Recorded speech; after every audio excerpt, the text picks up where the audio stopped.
этим русским народом преобразуют суровый северный край.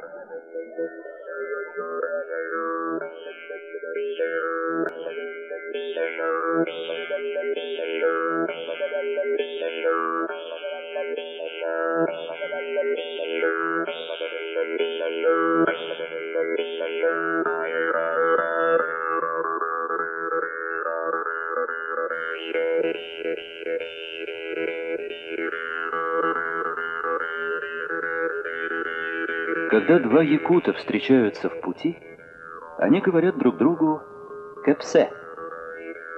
«Кэпсе» — это «здравствуй» и «расскажи новости», «расскажи о себе».